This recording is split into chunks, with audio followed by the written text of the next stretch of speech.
සරණයි සියලුම දෙනාට අද දවසේදී නිරෝධ යාත්‍රා සදහම් සාකච්ඡාවට වැඩමවා වදාළ පූජනීය බද්ධේගම ජනසාර ස්වාමීන් වහන්සේ ගෞරව නමස්කාර පූර්වකව පිළිගනු ලබන අතර සියලුම දෙනාගේ නිර්වාණය ප්‍රත්‍යක්ෂ කර ගැනීම පිණිස උතුම් සදහම් දේශනාව සිදු කරන්නට උන්වහන්සේට ඉතාමත් ගෞරවයෙන් යුක්තව ආරාධනා කර සිටිනවා. අවසරයි ස්වාමීන් වහන්සේ.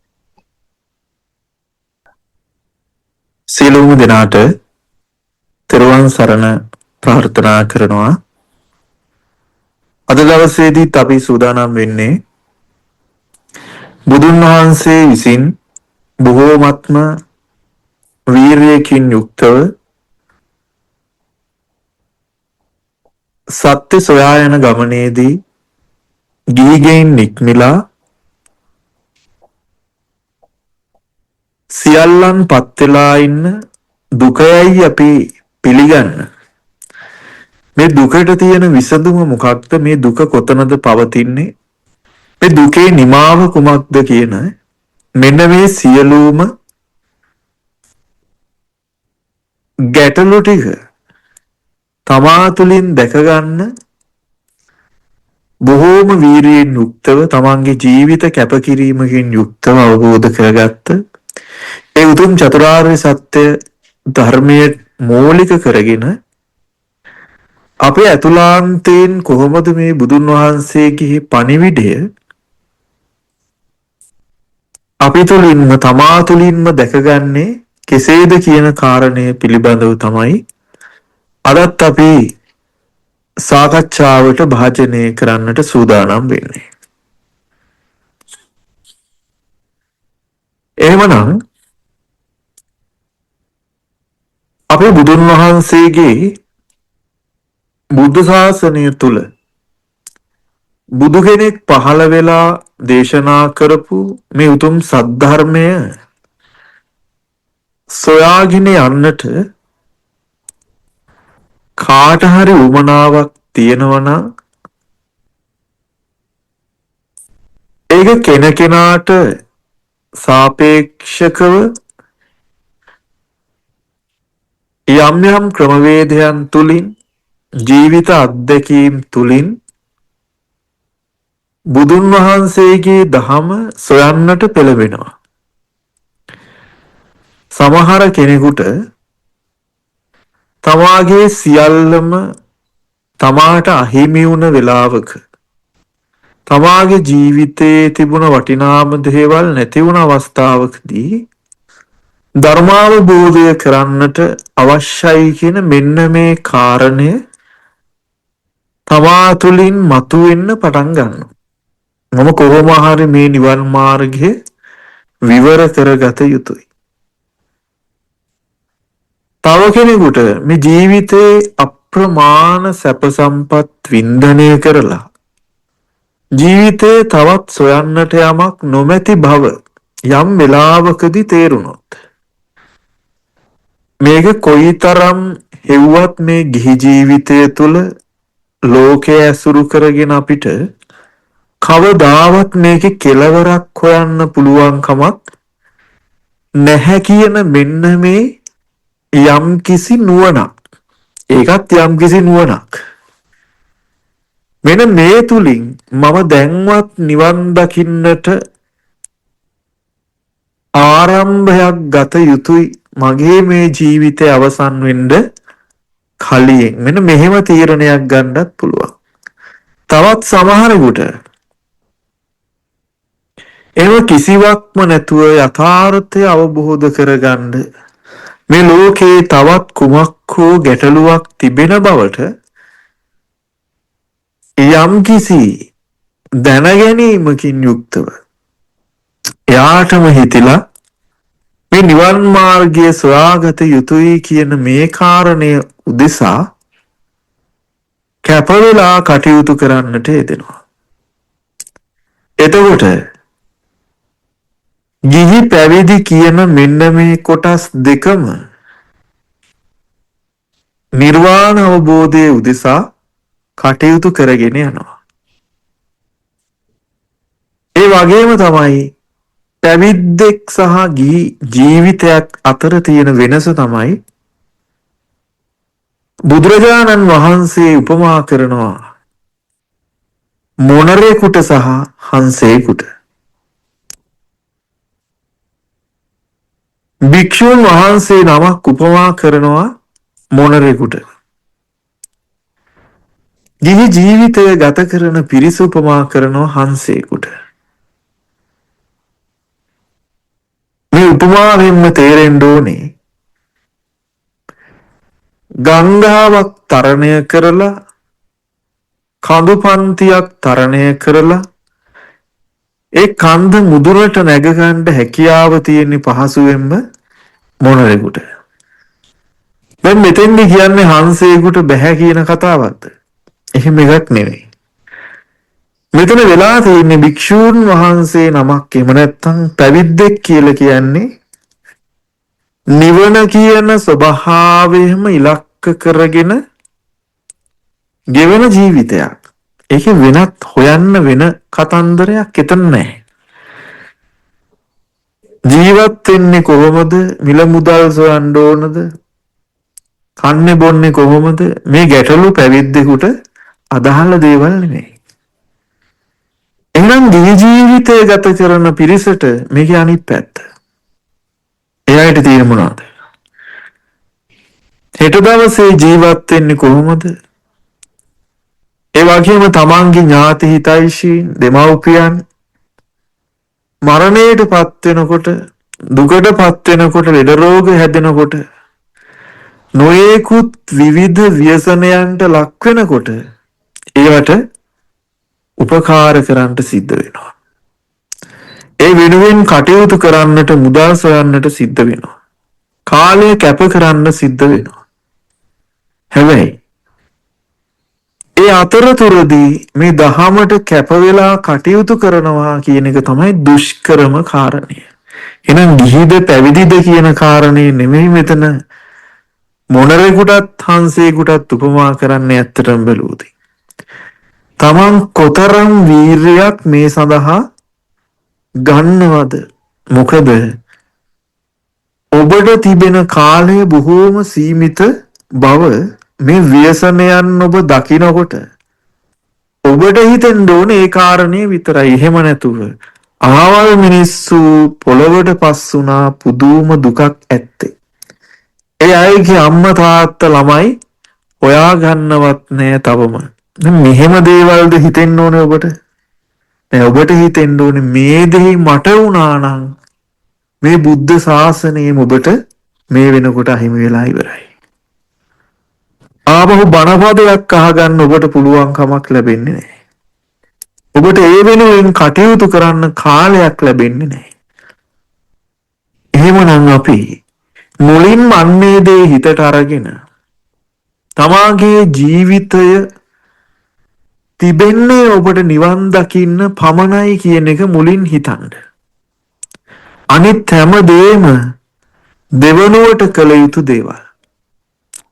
එහෙනම් මුලින්ම අපි මේ ජීවිතය තුලදී ජීවිතයේ යථාර්ථය දැක ගැනීමයි අපි කරන්නම ඕන ටික.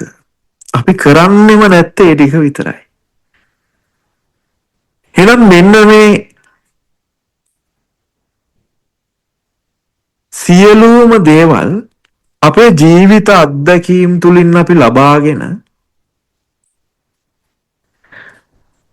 මම කියන කෙනාව සොයා ගැනීම තමයි අපේ එකම පරමාර්ථය.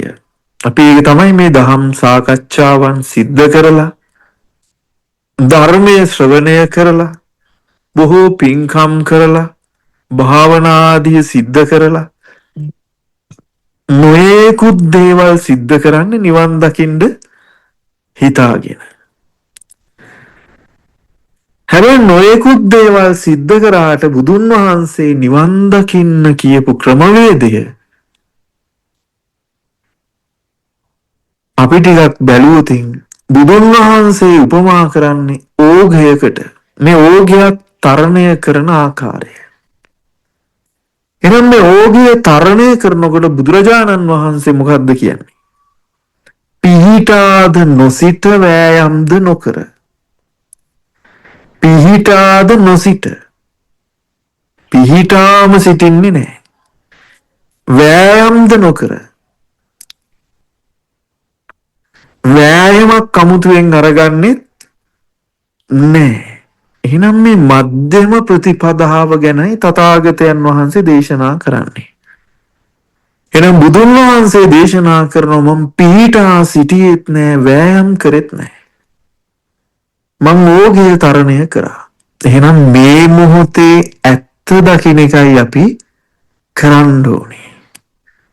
මේ මොහොතේ තමයි අපිට නිවන් දකින්න පුළුවන්කම තියෙන්නේ. ඊළඟ මොහොතේ නෙමෙයි. අපිට ඊළඟ මොහොතක් එන්නේ නැහැ. ඒක නිසා අපි මේ මොහොතම සෑම අවස්ථාවකදීම අපි ධර්මයෙන් දකින්න පුළුවන් නම්, සම්මා දිට්ඨි නුවණින් දැක ගන්න පුළුවන් නම් අන්න ඒක තමයි තථාගතයන් වහන්සේ පෙන්නපු ඕග තරණය. එහෙනම් මේ ඕගය තරණය කරනවා කියනකොට අපි මේ ඕගය කියලා කියන්නේ මොකටද? ඕගය තමයි සක්කාය දෘෂ්ටිය. මේ සක්කාය නැමැති ඕගය තමයි, පුද්ගල දෘෂ්ටිය නැමැති ඕගය තමයි අපි මේ තරණය කරන්නේ. එහෙනම් මේ පුද්ගල දෘෂ්ටිය නැමැති ඕගය තරණය කරනකොට මේ ඕගය තරණය කරපු අයගෙන් පණිවිඩයක් අපිට ඇහෙනවා. මේ පණිවිඩය තමයි අපි බුදුබණ කියලා කියන්නේ. මේ බුදුබණ කියලා කියන්නේ මොකද්ද?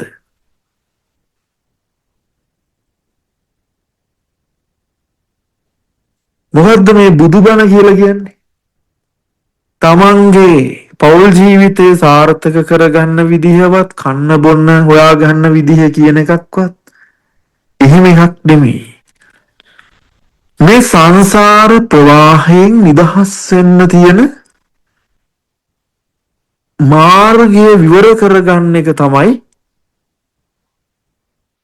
මෙතෙන්දි සිද්ධ කරගත යුතුම. එහෙනම් සම්ප්‍රදාය වෙනයි, බුද්ධ ශාසනය තුල බුදුබණ කියන එක වෙනයි. ඒ දෙක පටලා ගන්න එපා. එතකොට කෙනෙක් අහලා තිබුණා පිරිත් කියන එක වැරදිද? එතකොට බුදුරජාණන් වහන්සේ කොතනකවත් පිරිත් දේශනාවක් සිද්ධ කරලා නැහැ. කිසිම තැනක එහෙම සඳහනක් නැහැ. හැබැයි බුදුන් වහන්සේ දේශනා කරපු ධර්මය බාහනකයන් විසින්, බාහනක කියලා කියන්නේ කවුද? මේක ගෙනියන්න උවමනාවක් තිවිත්ත පිරිසක් ගෙනියන්න ක්‍රමයක් උපයෝගී කරගෙන කටපාඩම් කරපු ක්‍රමයක්. ඒකද කිව්වා කියන එකේ ඇති වරදකුත් නෑ. හැබැයි ඒක බුද්ධ ශාසනයට අයිති නෑ. එතන වචන ටික නෙමෙයි බුදුබණ කියලා කියන්නේ. ඒක නිසා අපි බුදුදහම ගැන සොයනව නම් සම්පූර්ණ විවෘතව හරි අධ්‍යයනයක් කරන්න ඕනේ මුලින්. සාම්ප්‍රදායික රාමු වලට කොටු වෙලා ඒක සිද්ධ කරන්න බෑ.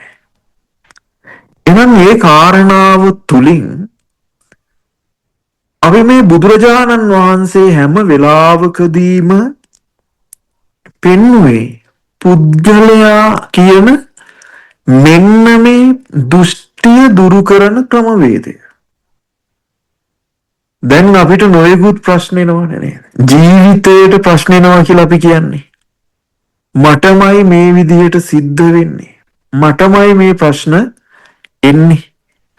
මම හරිම සතුටින් ඉන්නේ. මගේ ප්‍රශ්න ටික නම් ඉවරයි. මේ විදිහට අපි කියන්නේ ඇයි?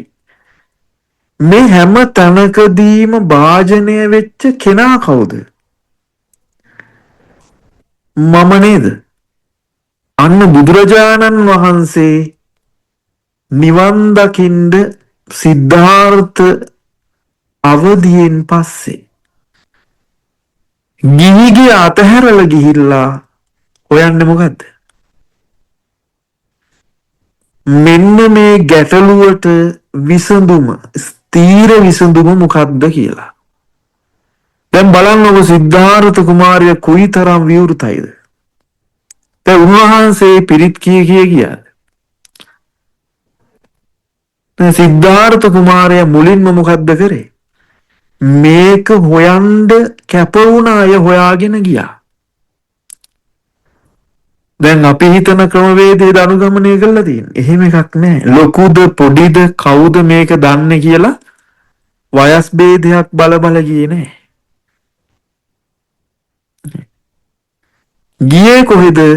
මේක හොයන්න කැප වෙලා කටයුතු කරන අය හොයාගෙන ගියා.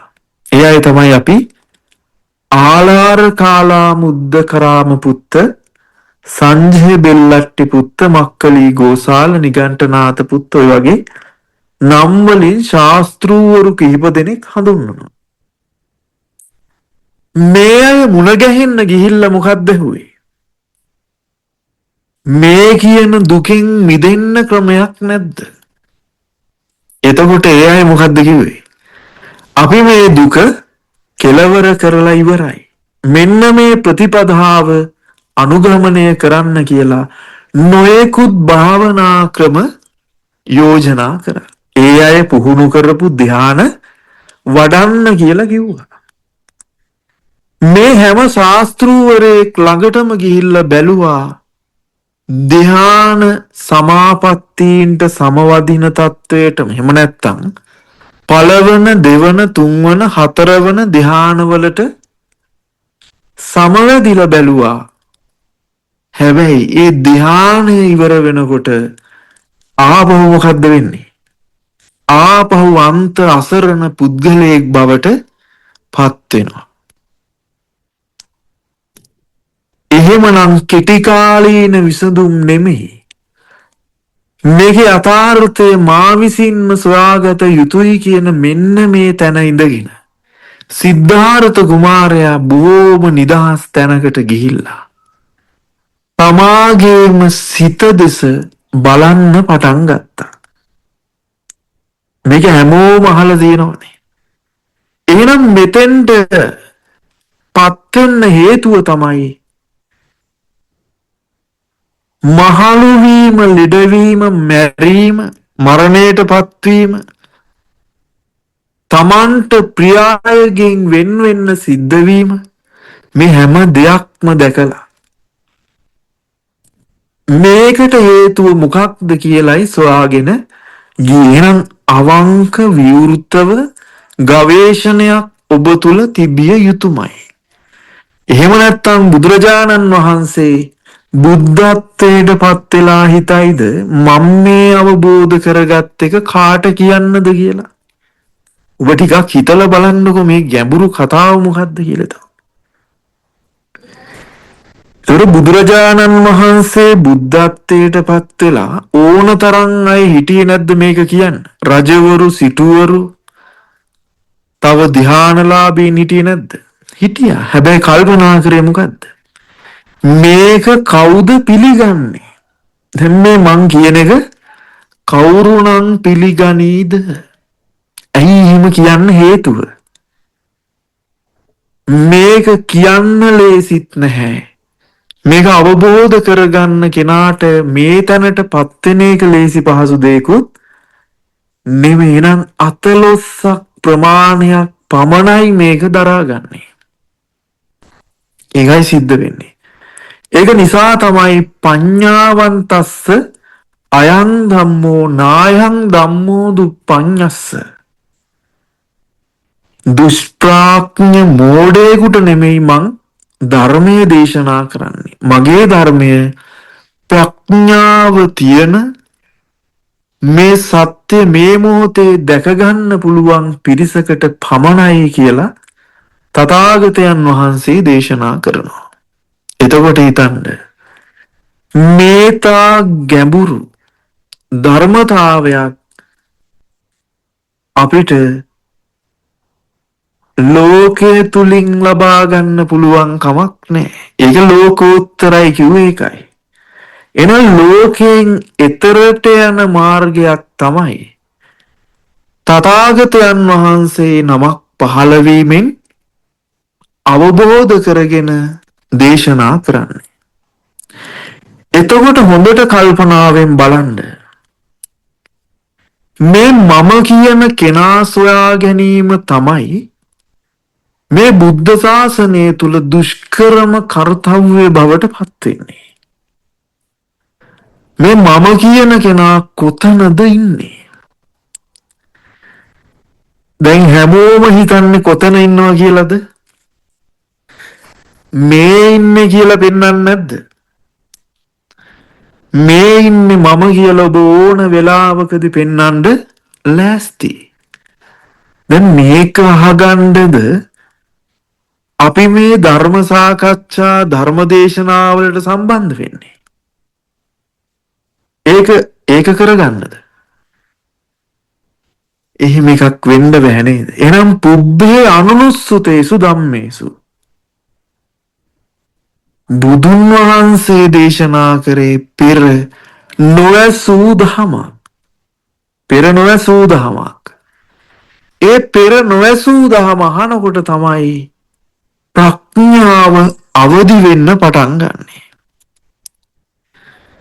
ඒ ප්‍රඥාව අවදි වීමයි බුදුන් වහන්සේගේ උප්පත්තිය විදියට ගන්න පුළුවන්. බුද්ධෝත්පාදය. එහෙනම් ඔබට නුවණ පහළ වෙනකොට ඔන්න බුද්ධෝත්පත්තිය සිද්ධ වෙනවා. බුදුන්ගේ උපත.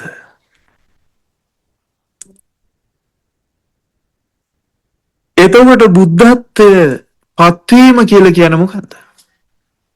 ඒ අවබෝධය ප්‍රත්‍යක්ෂ වුණයින් පස්සේ අන්න ඒක තමයි බුද්ධත්වය සනිටුවහන් කිරීම. අවබෝධය ප්‍රත්‍යක්ෂ වශයෙන්ම අවබෝධයෙන්ම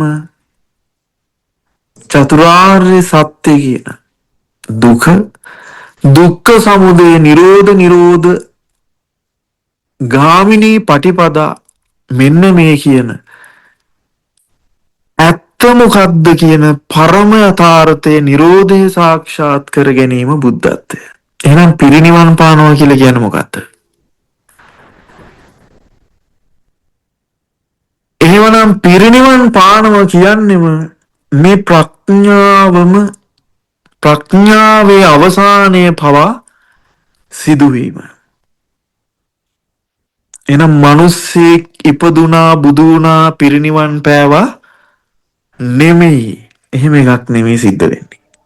එහෙනම් මේ තමාගේම ඇතුළාන්තයේ අවදි වීමයි මේ විදිහට සිද්ධ වෙන්නේ. ඒක අපි හොඳින් දැක ගන්න ඕනේ. එහෙනම් එහෙම නැත්තම් අපි හිතන්නේ එළියේ කෙනෙක් බුදු වෙලා එළියේ කෙනෙක් පිරිනිවන් පෑවා කියලානේ. නේද? හැබැයි ඒක දකින්නෙත් අපිම නෙමෙයිද? බුදු කෙනෙක් එළියේ පහළ වෙලා කියලා කියන්නේ කවුද? මමයා නෙමෙයිද?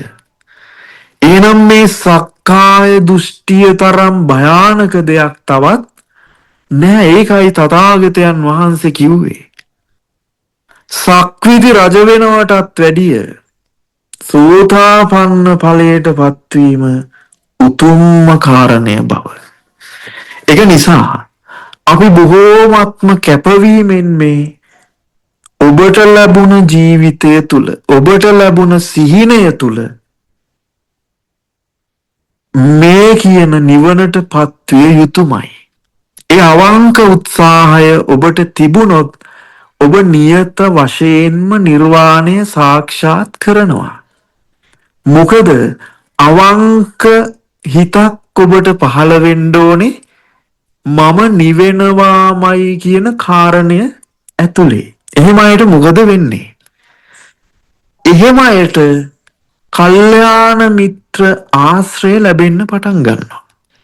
ඒක කොහේදීද කොතනදීද මොන ආකාරයෙන්ද කියන එක නෙමෙයි. කෙසේ හෝ ඔබට මේ ප්‍රත්‍ය ලැබෙන්න පටන් ගන්නවා. ඒකට කල්යාණ මිත්‍රත්වය කියන්නේත් මොකද්ද? තමන්ට තමන්ව මුණ ගැහෙන ක්‍රම සම්පාදනය වෙනවා. මුණ ගැහෙනවා. එහෙම ක්‍රමයකට තමයි කල්යාණ මිත්‍රයා කියලා කියන්නේ. අපි භෞතිකව කියනවා ධර්මය දේශනා කරන්නා කියලා අපි කියනවනේ, එහෙම නේද? හැබැයි ප්‍රඥාවෙන් බැලුවොත් මොකක්ද එතන වෙන්නේ? තමාගේම නුවණ තමාට පහළ වීම. ඒකට හේතු සකස් වීම. ඒක තමයි සිද්ධ වෙන්නේ. එහෙමනම් මෙන්න මෙතෙන්දී ධර්මය අවබෝධ කර ගැනීම පිණිස ඒ සියල්ලෙන්ම ඔබට පණිවිඩයක් ඇහෙනවා. මොකද්ද ඇහෙන පණිවිඩය? මේ කියන මමත්වය දුරු කර ගැනීම පිණිස, එයින් මිදීම පිණිස ඔබට යම් පණිවිඩයක් ශ්‍රවණය වෙනවා. එහෙනම් මේ ශ්‍රවණය වීම තියෙන්නේ කා තුලද? තමා තුලමයිනේ. පෙනීම, ඇහිීම, දැනීම සහ දැන ගැනීම කියන මේ ආකාර හතරම තියෙන්නේ මමත්වයේ තුල නෙමෙයිද? මමත්වයේ තුල නේද? එහෙනම් බුදුන් වහන්සේ කියනව නේද? ඇස මාරයාට අයිති, කන, නාසය, දිව, කය, මන මාර ධර්මයක් කියලා දේශනා කරනවානේ. ඒතර ඔබ හොඳට හිතන්න, බුදුබණ කනට ඇහෙන්න පුළුවන්ද? හොඳට හිතන්නකෝ මම මේ කියන ටික. අපි මේ පරමාර්ථයනේ කතා කරන්නේ. බුදුබණ කනට ඇහෙයිද? බුදුන් වහන්සේ ඇහැට පෙනෙයිද? බුදුන් වහන්සේ ස්පර්ශ කරන්න පුළුවන් වෙයිද? ඔය කිසිවක් සිද්ධ වෙන්න පුළුවන්ද? එහෙනම් බුද්ධ කියන පහළ වෙන හිත පවා මොකද්ද? කාටද අයිති? මාරයාට අයිති. මාරයා කියන්නේ කාටද? ලෝකය, සසර.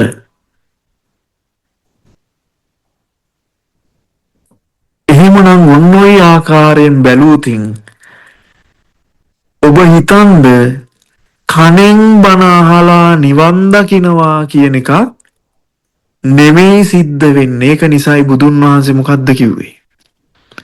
ප්‍රඥාවටයි මගේ ධර්මය.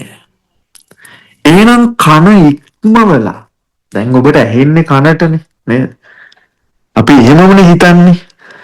මේ කියන වචන ටික ඇහෙන්නේ කනට තමයි. හැබැයි කන කියන ස්වභාවයේම බොරුවක් බව දකින්නේ කොතනින්ද? ප්‍රඥාවෙන් නෙමෙයිද? එහෙනම් එච්චරමයි සිද්ධ වෙන්නේ.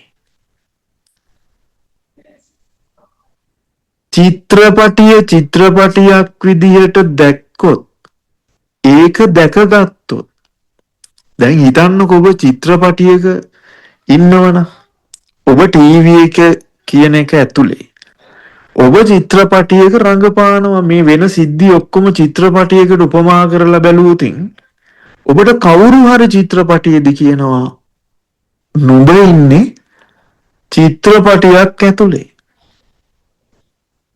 නේ. ඔබ චිත්‍රපටියක් ඇතුලේ ඉන්නේ කියලා දැක්කොත් ඒ දැක්ක සැනින්ම මොකද්ද වෙන්නේ? ඒක ඇත්තක් බව ඔබට තේරෙන්නේ මම මේ පුදුමාකාර බොරුවක ඉන්නවා කියලාද තේරෙන්නේ? බොරුවක ඉන්නවා කියලා. එහෙනම් මේ වෙලාවේදී තමයි ඔබ ප්‍රේක්ෂකයා බවට පත් වෙන්නේ. දැන් චිත්‍රපටිය බලනකොට අපිට නැද්ද මේ චිත්‍රපටිය අර කොටස එහෙම වුණා නම් හොඳයි කියලා හිතෙන? අර කෙනා බොහොම හොඳයි, අර කෙනා බොහොම නරකයි.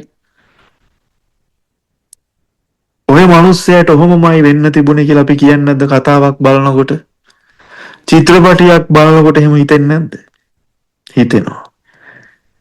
දැන් ඒක ඇත්තක්ද බොරුවක්ද ඒක? ඒක පට්ටපල් බොරුවක්. හැබැයි ඒක බොරුවක් කියලා දැනගන්නකම් ඒක ඇත්තක්මයි. අර හීනය වගේම තමයි. හීනයක් කියලා දැනගන්නේ ඇහැරුණොත්ද නැද්ද? ඇහැරුණොත්. එතකන් ඒක මොකද්ද? එතකන් ඒක ඇත්තක්.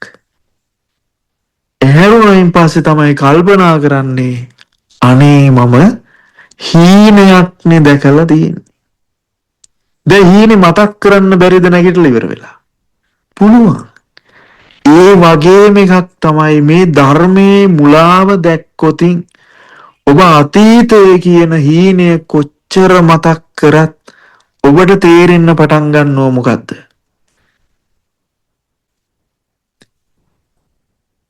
හීනය කියන කතාව ඇතුලේ කිසිවක් සිද්ධ වෙලා නෑ වගේ ඔබ ඉන්න මේ මොහොතෙන් ඉස්සර වෙලා සිද්ධ වුණ සියලුම දේවලුත් ඒ වගේම තමයි.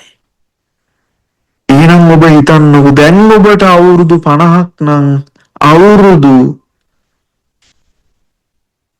ගණන් වලින්ම ගණන් කරලා මේ මොහොත දක්වා තප්පරය දක්වාම අවුරුදු 49යි මාස ගානයි දවස් ගානයි පැය ගානයි විනාඩි ගාන සහ තප්පර ගානටම ඔබ මේ පිටුපසින් ආපු කතාව දිහා බැලුවොතින් ඒක මොකද්ද?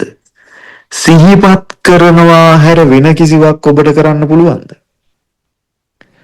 වෙන කිසිවක් ඔබට සිද්ධ කරන්න බෑ. එහෙනම් අර හීනයක් දැකලා උදේ පාන්දර නැගිටලා මම අර වගේ හීනයක් දැක්කා, ඒක සුබ හීනයක්, ඒක අසුබ හීනයක් කියලා ඔබ කල්පනා කරනවනේ. ඒ වගේමයි ඔබ අතීතය ගැන කරන කල්පනාව. ඒක කවදාවත් කොයි වෙලාවකවත් සිද්ධ වුණ දෙයක් එහෙම නෙමෙයි. එන අනාගතය ගැන මේ තප්පරෙන් පස්සේ ටික. ඒකත් ඒ විදිහම නෙමෙයිද? නම් දෙක මාරු වුණා විතරයි. අතීතයයි අනාගතයයි කියලා නම් දෙක මාරු වුණා විතරයි, වෙන කිසිම දෙයක් සිද්ධ වුණේ නැහැ. පැහැදිලිද එතකොට? එහෙනම් මේ මොහොත කියන්නේ මොකද්ද මේ?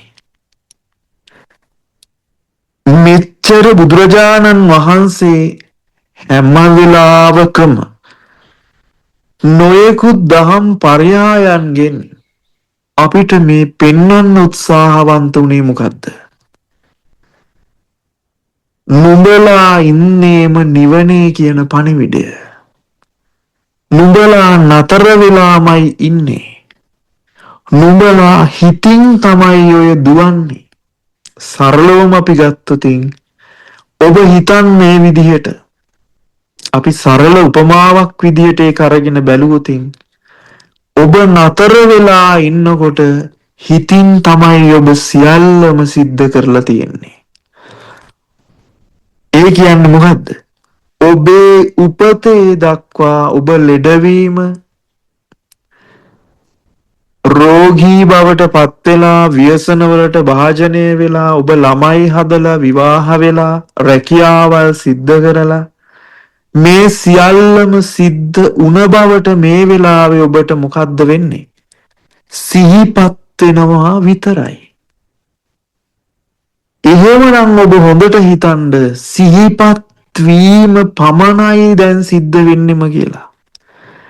එහෙනම් භෞතික ක්‍රියාවලියක් මෙතන සිද්ධ වෙනවද?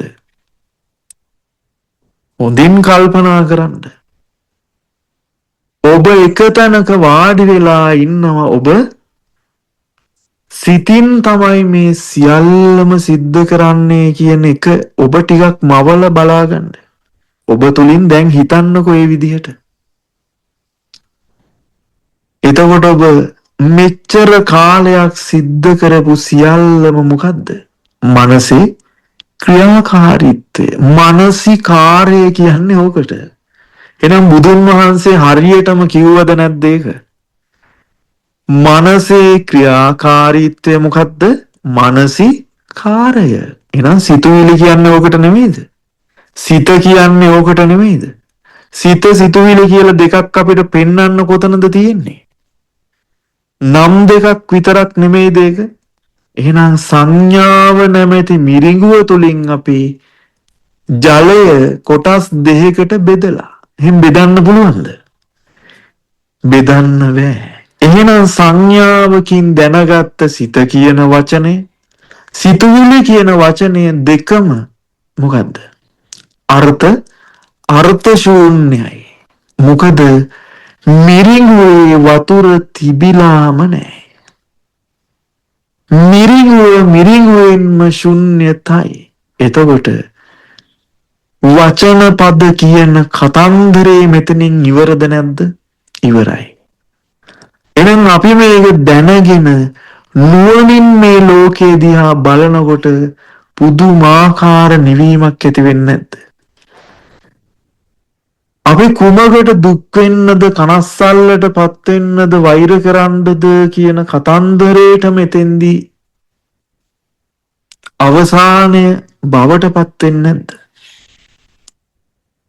එහෙනම් බුදුන් වහන්සේ පෙන්නපු දුකෙන් මිදෙන ප්‍රතිපදාව තමයි ඔන්න ඔය ප්‍රතිපදාව. එහෙනම් ආර්ය ප්‍රතිපදාව තමයි යෝක.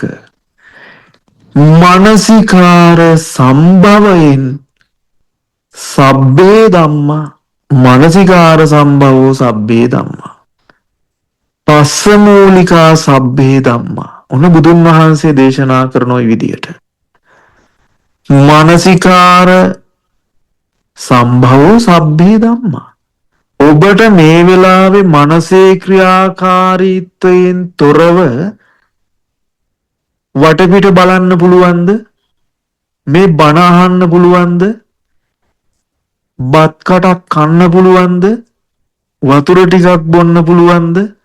අතක් උස්සන්න පුළුවන්ද? බෑ. එහෙනම් මේක භෞතික ක්‍රියාවලියක්ද මානසික ක්‍රියාවලියක්ද? මානසික ක්‍රියාවලියක්. මේක භෞතික අභ්‍යන්තර කියලා තවත් වෙන් කරගෙන ඉන්නවා නේද? අපිට මේක වැටහෙනකොට තේරෙනවා බුදුන් වහන්සේ දේශනා කරපු බණ ටිකත් මොකක් වෙනවද එතකොට? මොකද්ද වෙන්නේ? ඒකත් ලෝකයටම අයිති බව අපිට වැටහෙනවා. එහෙනම් බුදුන් වහන්සේ උන්වහන්සේව දකින්න කිව්වේ කොහෙන්ද? ඔන්නතනින්. ඔබ එනම් නිරෝධය දැක්කනම්, මේ ලෝකේ සකස් නොවීම ඔබ දැක්කනම්, අන්න ඔබ දකින්නේ කවුද? බුදුන් වහන්සේ. දැන් එතන මොනවද තියෙන්නේ? ඒ ගැන අපිට කතා කරන්නවත් දෙයක් නැහැ. එතන මුකුත් නැහැ කියන්නත් බෑ, තියනවා කියලා කියන්නත් බෑ නේද? මොකද නැති වෙන්න දෙයක් තිබිලා තිබිය යුතුයි.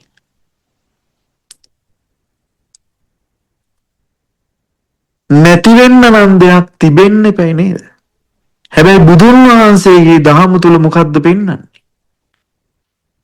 නාස්තිවාදයක් නෙමෙයි, නැත කියන අන්තයක් නෙමෙයි. මේ ෂණය තුල තමයි ඔබට මුළු ලෝකයක් සසරක් විද්‍යාමාන වෙන්නේ. ඔන්න ඔතනින් ඔය බුදුරජාණන් වහන්සේ ගැලවෙන ක්‍රමය අපිට පෙන්නවා. වෙන කිසිම දෙයක් කරලා තේරුමක් නැහැ සක්කාය දිට්ඨිය දුරු කරගන්න. වෙන කිසිම එකක් මේ බුද්ධ ශාසනේ නැහැ. එහෙනම් බුදුන් වහන්සේ පෙන්වුවේ මොකද්ද? මම කියන්නේ දෘෂ්ටියක්. ඒක මුලාවක්.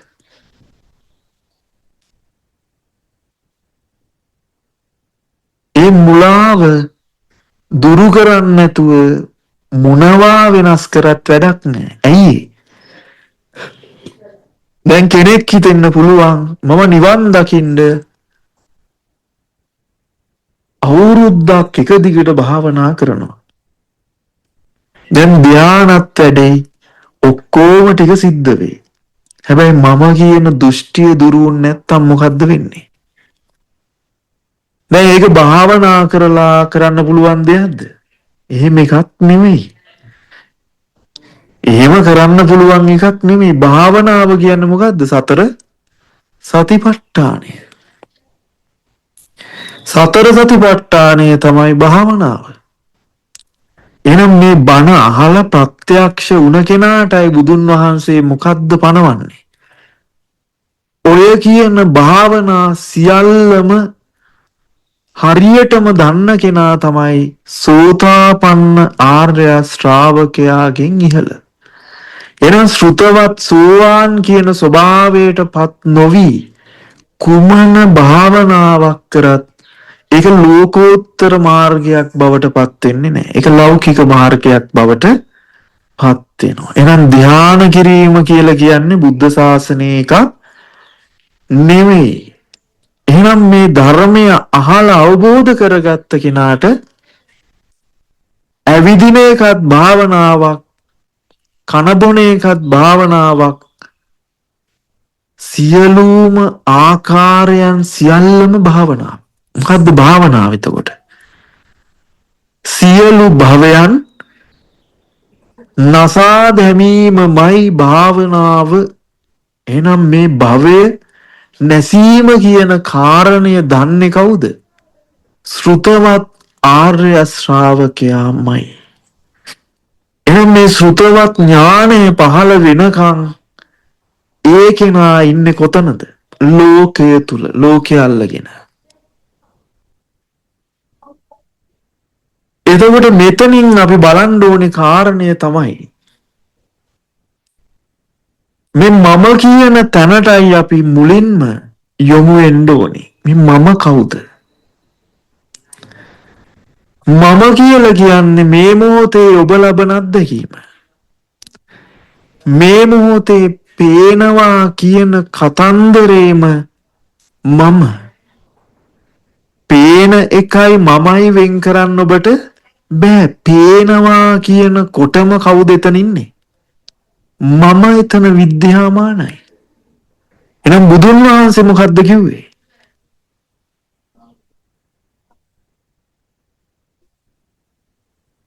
ඇස මම නෙමෙයි, මගේ නෙමෙයි, ආත්ම ස්වභාවය නොවේ.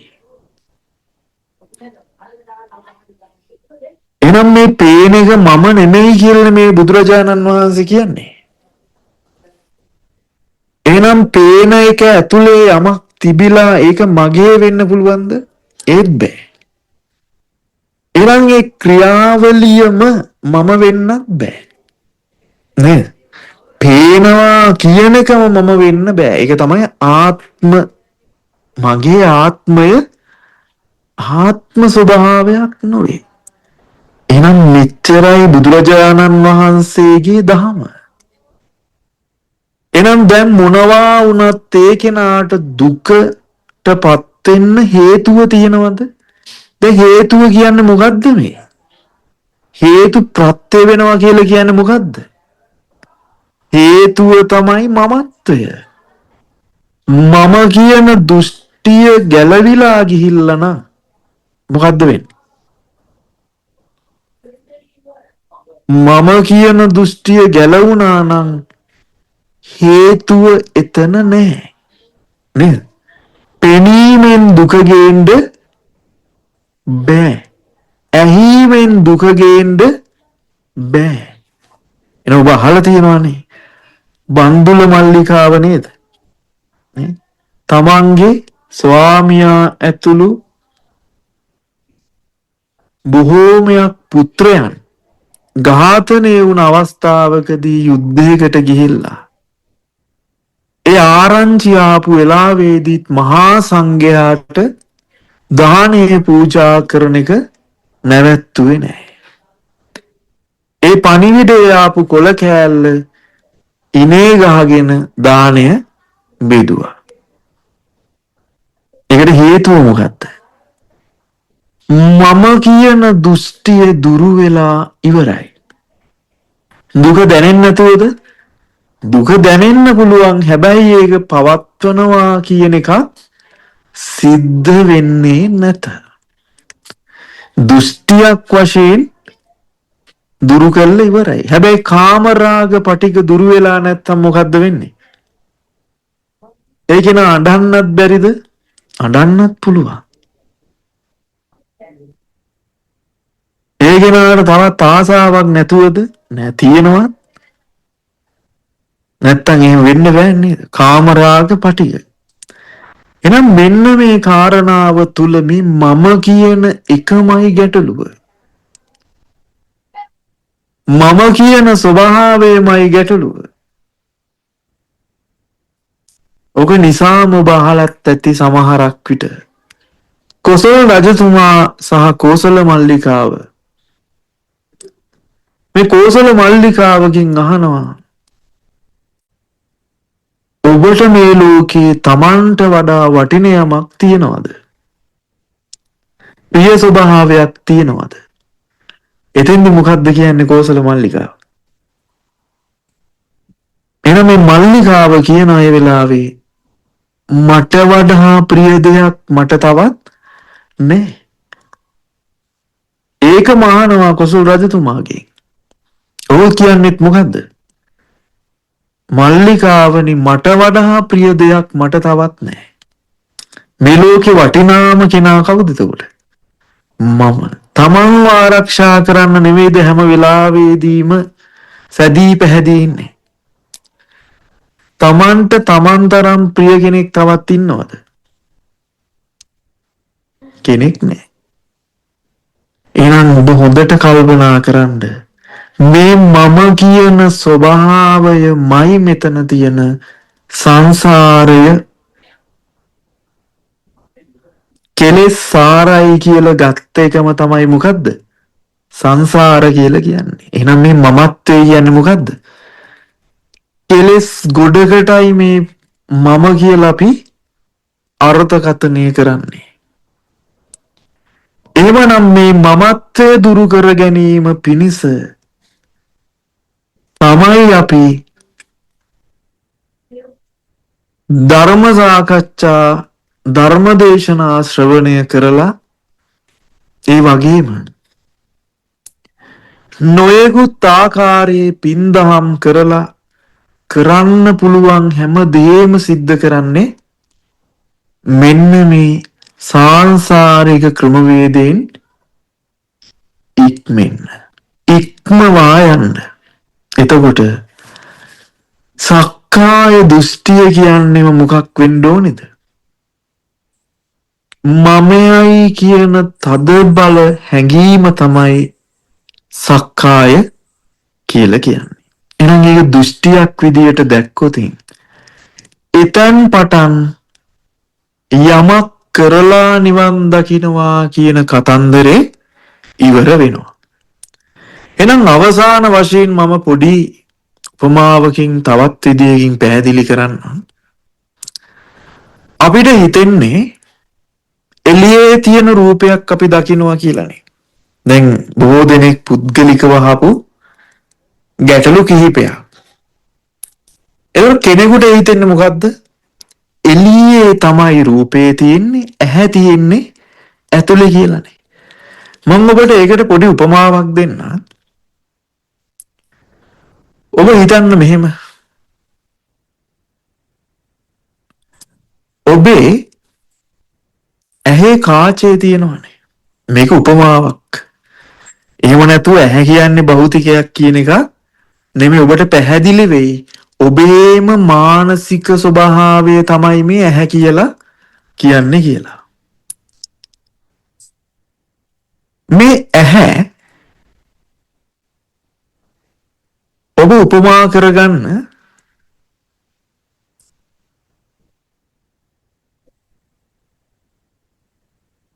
වීදුරුවකට. මේ ඇහැ කියලා කියන්නේ මොකද්ද? ස්ක්‍රීන් එකක් කියලා හිතන්නකෝ. එහෙනම් මේ ඇහැ ඔබට පේනකොට ඔබට බාහිර දෙයක් පේනවාද? එහෙම නැත්නම් තමන්ගේම තිරයද තමන්ට පේන්නේ? දැන් ඔබ දැකලා තියෙනවනේ ටීවී එක. මේ ටීවී එකේ තිරය වැහිලා තියෙන වෙලාවට ඒකේ මුකුත් තියනවද? එහෙම මුකුත් නෑ නේද? එහෙම මුකුත් නෑ. දැන් ටීවී එකම කියලා හිතන්නකෝ ඇහැ. මේ ටීවී එකම නම් ඇහැ. ටීවී එකේ මේ දර්ශන ටික එහෙම නැත්නම් මේ චිත්‍රපටියක් කතාවක් වෙන්න පුළුවන් මොකක් හරි දෙයක් යනකොට නේද පේනවා කියලා කියන්නේ. එහෙනම් මේ ඇහැ කියලා කියන්නේත් එහෙමම එකක් කියලා හිතන්නකෝ. එන එළියේ තියෙන දේවල් ඔබට පේන්නේ ඔබ තුලම තියෙන දෙයක්ද? ඔබ තුලම තියෙන දෙයක්. අපි නොයෙකුත් දේවල් වලින් කතා කරා මේක. ප්‍රොජෙක්ට් එකක් විදිහට නේද? එහෙමනම් මේ ඔබ තුලම තියෙන කතන්දරේ තමයි ඔබ මේ දකින්නේ. ඔබට වචනයක් මතක් වෙනවා දැන් කුඩේ කියලා මතක් වෙනවා කියලා හිතන්නකෝ. අන්න පේනවා කියලා එකට නමක් හැඩතලයක් දානවා. දැන් කිසිම වෙනසක් වෙලාද නැහැ. සිහිපත් වීමක් විතරමයි සිද්ධ වුනේ. එහෙනම් මේක අල්ලලා බැලුවොත් ගිහිල්ලා කුඩේ කියන එක අතට අහු වෙනවද? නෑ. ඔබට අහු වෙන්නේ තද ගතියක් නේද? කහ පාට අතට අහු වෙනවද? නෑ. ඔබගේ පුතා අතට අහු වෙනවද? නෑ. හැබැයි අපි හිතන්නේ කොහොමද? හිතෙන්නේම කොයි විදිහටද? මම අල්ලන්නෙම මගේ පුතාගේ අතින් අල්ලගෙන මම මේ ඉන්නේ. දැන් මොන තරම් මේ මවාපෑමක්ද කියලා ඔබට හිතෙන්නේ නැද්ද මේක? දැන් සුදු පාට අතට අහු වෙනවද? පුතාව අතට අහු වෙනවද? නෑ. ඔබට අහු වෙන්නේම මොකද්ද? තද බවක්. හැබැයි තද බව කියන එක කොහෙද තියෙන්නේ? තද බව කියන එක කොහෙද තියෙන්නේ? ඒකත් ඔබේ මනසේ ක්‍රියාකාරීත්වයෙන් සිහිපත් වෙන එකක් නෙමෙයිද? සිහිපත් වෙනවා. සිහිපත් වීම කියන එක එළියේ නැත්තම් සිහිපත් වීම කියන එක සිද්ධ වෙලාද? ඒකට වටිනකමක් තියෙනවද දැන්? එහෙනම් අන්‍යෝන්‍ය අපි කියන්නේ මේක දෙපැත්ත කියලා එකක් නේද? තව විදිහකින් කියනවා අඤ්ඤමඤ්ඤ ප්‍රත්‍ය කියලා අහලා තියෙනවානේ. අඤ්ඤමඤ්ඤ. ඒක නිසා මේක පවතිනවා, මේක නිසා ඒක පවතිනවා. දැන් සුදු තියෙන්නේ කළු තියෙනකන් විතරයි. කළු තියෙන්නේ සුදු තියෙනකන් විතරයි. එන එළිය තියෙන්නේ ඇතුළ තියෙනකන් විතරයි. එහෙනම් බාහිරේ තද ගතිය කියන එක. දැන් සරලවම දැන් ඔබට හිතෙනවා ඉස්සරහා ඔබේ කකුල අල්ලනවා එකපාරටම. දැන් ඔබට හිතෙන්නේ මොකද්ද? කකුල අල්ලනකොට හිතෙන්නේ මොකද්ද? මම්මගේ අතින් මගේ කකුල අල්ලනවා. ඒක තමයි මගේ කකුල. පදට අහු වෙනවා. දැන් මේ ඔක්කොම සිද්ධ වෙන්නේ එළියේද ඇතුළේද කියලා ඔබ හිතන්නකෝ. දැන් ඔබ හිතන සිතුවිල්ලක් ගානේ සිතුවිලි පහළ වෙනවා හැරෙන්න කකුලක් අත ගන්න එකක්ද මෙතන වෙන්නේ? ඔබ ඔබේ කකුල අල්ලනවද? කකුල කියලා සිහිපත් වුණාද? කකුල කියන එක ඉවර වෙලා නෙමෙයිද අල්ලනවා කියන එක වෙන්නේ? අල්ලනවා කියන එක ඉවර වෙලා නෙමෙයිද තදයි කියලා ඔබට හිතට පහළ වෙන්නේ? එහෙනම් හොඳට බලන්නකෝ. ඔක්කොම ටික ආපස්සට අරගෙන සිහිපත් වීමක්ම විතරක් නෙමෙයිද මේ වෙලාවේ සිද්ධ වෙන්නේ? එහෙනම් ඔබ හිතන්නකෝ දැන් කකුල කියන වචනේ පැත්තකින් තියන්න. අල්ලනවා කියන වචනේ පැත්තකින් තියන්න. දැන් අතට දැනෙනවා කියන එක පැත්තකින් තිබ්බොත් මොකද්ද තියෙන්නේ? ස්වභාවයක් නෙමෙයි තියෙන්නේ. ලෝකයේම ඔය ස්වභාවය නෙමෙයිද? ලෝකය කියන්නේ මොකක්ද එතකොට? පරම ශුන්‍ය ස්වභාවය. ශුන්‍ය කියලා කියන්නේ නෑ නෙමෙයි. නූපදීමමයි ශුන්‍යතාවය. කොතනකවත් සකස් වෙලා නැහැ. එහෙනම් අන්නේ මායාකාරී ස්වභාවය අපි ප්‍රත්‍යක්ෂ වුණොත් අපි මේක දිගින් දිගට ප්‍රැක්ටිස් කරොත් භාවිතා කරොත් බහුල කරනවා කියලා කියන්නේ මොකද්ද? හැම වෙලාවෙදී මේක කරන්න පටන් ගන්නවා. හැබැයි ඒක කරනකොට විඩාවක් ඔබට ලැබෙන්න විඩාවක් එනවා නම් ඒක ක්‍රමවේදය නෙමෙයි. කරනවා කියලා අමුතුවෙන් දෙයක් කරන්න නෑ. මේක ප්‍රඥාව වෙහෙස වීමක්ම පමණයි. එහෙනම් ඒ කාරණාවෙන් අපිට ගන්න තියෙන්නේ මේ ලෝකේ වෙන් කරන්න බැරි පඨවි ආපෝ තේජෝ වායෝ කියලා මේ ආකාරයෙන් භූත හතරක් කියන්නේ තියෙන දේවල් එහෙම නෙමෙයි කියන එක අපිට මෙතනින් තේරෙන්න ඕනේ. එහෙනම් බුදුරජාණන් වහන්සේ බොහෝම පැහැදිලිව අපිට මේ නිරෝධ ධර්මතාවය පිළිබඳව දේශනා කරා. හැබැයි මේක තේරෙන්නේ අතලොස්සක් බොහෝම ප්‍රඥාව අධික පිරිසකට පමණයි. පුද්ගලයෙකුට නෙමේ ප්‍රඥාවටයි මේක වැටහෙන්නේ. එනම් ඔබට ශබ්දය ඇහෙනවා කියන එකත් මොකද්ද වෙන්නේ? ඔබට හිතෙන්නේ පිටින් ඇහෙනවා කියලාද? හොඳට කල්පනා කරන්නකෝ. ඔබ කතා කරන එක ඔබ කතා කරනවාද ඇහෙනවද ඇත්තටම? ඔබ කතා කරනවද මේ වෙලාවේ ඔබට ඇහෙනවද? ඇහෙනවා. ඒක තමන් කියලා හිතාගන්න කොටස මොකද්ද? ඒක මහා විහිළුවක් නෙමෙයිද? මම කියලා මම කතා කරනවා කියලා එකක් හිතුණා. අරයා කතා කරනවා කියලා එකක් හිතුණා. දැන් මේ දෙකේ වෙනස මොකක්ද? මම කියන්නේ පුදුම වටිනා එකක්. මමමයි කියන අර පුදුමාකාර දෙයක් අපේ ඇතුලේ තියෙනවනේ. දැනෙන ස්වභාවයක් ඔබට තියෙනව නේද? මම කියනකොට අන්න ඒක මම කතා කරනවා සහ තව කෙනෙක් කතා කරනවා කියන දෙකේ කිසිම වෙනසක් නැහැ. එනම් බුදුරජාණන් වහන්සේ කතා කරනවා කියලා එකක් කිව්වද? නැහැ නේද? මොකද්ද කිව්වේ? දිට්ඨ සුත මුත විඤ්ඤාත. ඇහෙනවා, දැනෙනවා, දැනගන්නවා. ඇහෙනවා, පේනවා, දැනෙනවා, දැනගන්නවා. මේ හතර ආකාරයේ විතරයි. එහෙනම් ඔබ කතා කරනවද? ඔබට ඇහෙනවද? ඇහෙනවා. ඇහිමයිද කාටද? පුද්ගලයාට. එහෙනම් පුද්ගලයා නැවතීමකමයි ඉන්නේ. ඔබ කොහේවත් යන හීනයක අයිතිකාරයෙක් වෙලා. හීනය ඔබ ඇත්ත කරගෙන. එහෙනම් මේ කිසිම දෙයක් සිද්ධ වෙලාද කියලා ඔබ හොඳට කල්පනා කරන්න. අතීතයේ යමක් සිද්ධ වෙලාත් නැහැ. මේ වෙලාවේ යමක් සිද්ධ වෙන්නෙත් නැහැ. අනාගතයේ දෙයක් සිද්ධ වෙන්නත් විදිහක් නැහැ. මොකද මේ මොහොතේ යමක් සිදු වෙන්නේ නැත්තම් අනාගතයේ යමක් සිද්ධ වෙන්නත් බෑ. මේ මොහොතේ දෙයක් නොවෙනවා නම් ඒක අතීතය කියලා එකකට යන්නෙත් නැහැ. එහෙනම් මේ කියන නුවණ තුලින් තමයි අපිට දුකෙහි කෙලවරක් දැකගන්න පුළුවන්කම ලැබෙන්නේ. දැන් ජාති ජරා මරණ ශෝක පරිදේව දුක්ඛ දෝමනස්ස උපායාසා කියන සියලුම දුක අවසන්ද නැද්ද? අවසానයි. එහෙනම් ජාති ජරා මරණ දුකින් නිදහස් වෙන්න නම් වෙන කුමන දෙයක් කරලවත් වැඩක් තියනවද?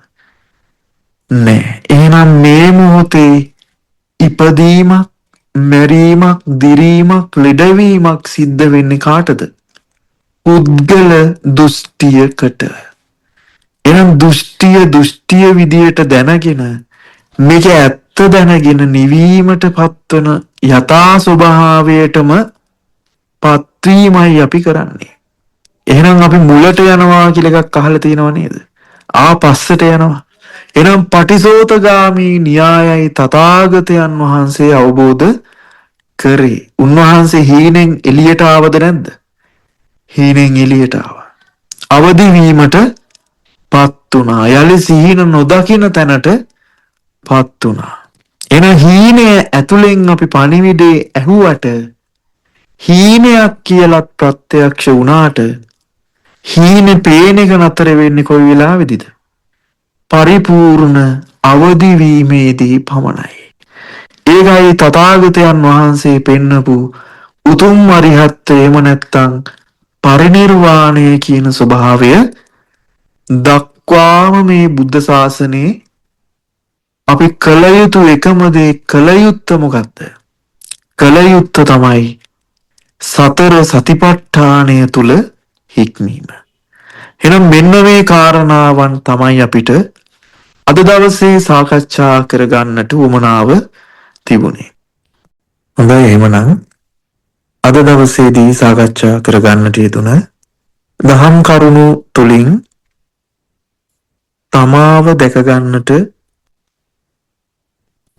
එහෙම නැත්නම් තමා තුල වැඩ ඉන්න බුද්ධ කියන ස්වභාවය අවදිමත් කරගන්නට මේ පැයකට ආසන්න කාලයක් තුල දේශනා කරන්නට යෙදුනේ වගේම ඔබ විසින් ශ්‍රවණය කරන්නට යෙදුන මේ දහම් කාරණාවන්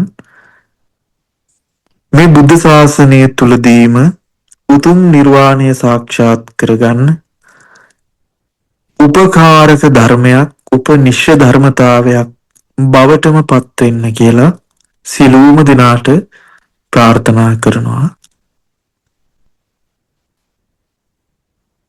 ඒ වගේම මේ සඳහා උපකාර කරන්නට යෙදෙන සිළුම දිනාටත් මෙහා සම්බන්ධ වෙලා කටයුතු කරන නිවන් දකින්නට පරිම වීරයක් සිද්ධ කළ යුතු බව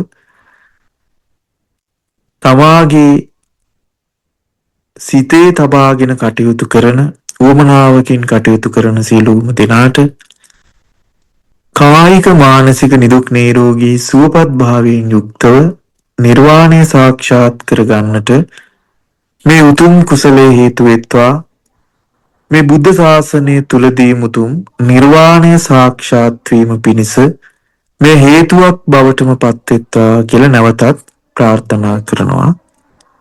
අභිවාදන සීලිස්ස නිච්ඡං වත්තාපචායිනෝ චත්තාරෝ ධම්මා වඩ්ඩಂತಿ ආයුවන්නෝ සුඛං බලං ආයුරාෝග්‍ය සම්පatti සග්ග සම්පatti මේවච අතෝ නිබ්බාන සම්පatti ඉමිනාතේ සමිච්ඡතු. ඒ සියලුම දිනාට තෙරුවන් සරණයි.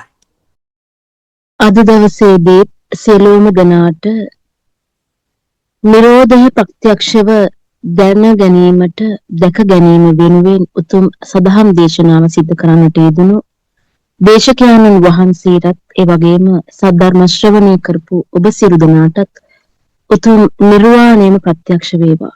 තෙරුවන් සරණයි.